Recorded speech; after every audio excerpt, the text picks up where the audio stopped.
ഒരു simple tomato റൈസിന്റെ recipe പറഞ്ഞുതരാം. അതിനു മുന്നേ ഡിസ്ക്ലൈമർ. തിളച്ച എണ്ണയിലേക്ക് നല്ല ഫ്ലേവർ തരുന്ന നാച്ചുറൽ സ്പൈസസ് ഇട്ടിട്ട് കുക്കറിന്റെ അകത്തേക്ക് തലയിട്ടുകൊണ്ട് നിൽക്കരുത്. അങ്ങനെ നോക്കിക്കൊണ്ട് നിന്നാൽ ഓരോന്ന് പൊട്ടിത്തെറിച്ച് നെറ്റിയിൽ ഇങ്ങനെ ഇരിക്കും.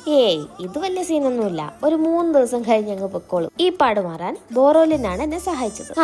ഇനി നമ്മളെ തക്കാളി ചോറ്. അങ്ങനെ ഓയിലും ഗീയും ഒരുമിച്ചൊഴിച്ച് നാച്ചുറൽ സ്പൈസസും ഇട്ട് പൊട്ടിത്തെറിയും കഴിഞ്ഞ് നല്ല കുനുകുനാ അരിഞ്ഞ സവാള ഇട്ട് ലേശം ഉപ്പ് ഇട്ട് വഴറ്റിയതിനു ശേഷം ജിഞ്ചർ ഗാർലിക് പേസ്റ്റും നടുകെ കീറിയ പച്ചമുളകും ഒരു 4 ടൊമാറ്റോ മിക്സിയിൽ അടിച്ചതും ചേർത്ത് മിക്സ് ചെയ്യുക. ഇനി സ്പൈസി ആവണമെങ്കിൽ മാത്രം പൊടികളായ മല്ലിപ്പൊടിയും ബിരിയാണി മസാലയും ഇടണം. ഇനി ശ്രദ്ധിക്കണം, 1 കപ്പ് അരിക്ക് 1.25 കപ്പ് വെള്ളമാണ് കുക്കറാണെങ്കിൽ ഒഴിക്കേണ്ടത്. അരിയെന്ന് വെച്ച ജീരകശാല മാത്രം, വേറൊന്നിലും ഞാൻ ഉണ്ടാക്കി നോക്കിയിട്ടില്ല. ഇനി സാധാരണ വലിയ പാത്രമാണെങ്കിൽ 2 കപ്പ് വെള്ളം വേണ്ടി വരും. വെള്ളവും ഒഴിച്ച് അരിയും ഇട്ട് തിള വരുന്നത് വരെ വെയിറ്റ് ചെയ്യാം. തിള വന്നു കഴിഞ്ഞാൽ 2 വലിയ സ്പൂൺ ഉപ്പിട്ട് നന്നായി ഒന്ന് ഇളക്കുക. ശ്രദ്ധിക്കണം, ഉപ്പൊരു പൊടിക്ക് ഫ്രണ്ടിൽ നിൽക്കണം. വെന്ത് കഴിയുമ്പോൾ സെറ്റ് ആവും. ഇനി കുക്കർ ആണെങ്കിൽ അടച്ചു വെച്ച് കറക്റ്റ് 1 വിസിൽ. ഇനി വലിയ പാത്രമാണെങ്കിൽ അടച്ചു വെച്ച് 20 മിനിറ്റ്. മല്ലിയില മാൻഡേറ്ററി ഒന്നുമല്ല, പക്ഷെ പുതിന ഇല കിട്ടിയാൽ ഒരു പിടി അങ്ങ് ഇട്ടേക്കണം. വേറെ ലെവൽ ടേസ്റ്റ് ആയിരിക്കും. അപ്പൊ ശരി.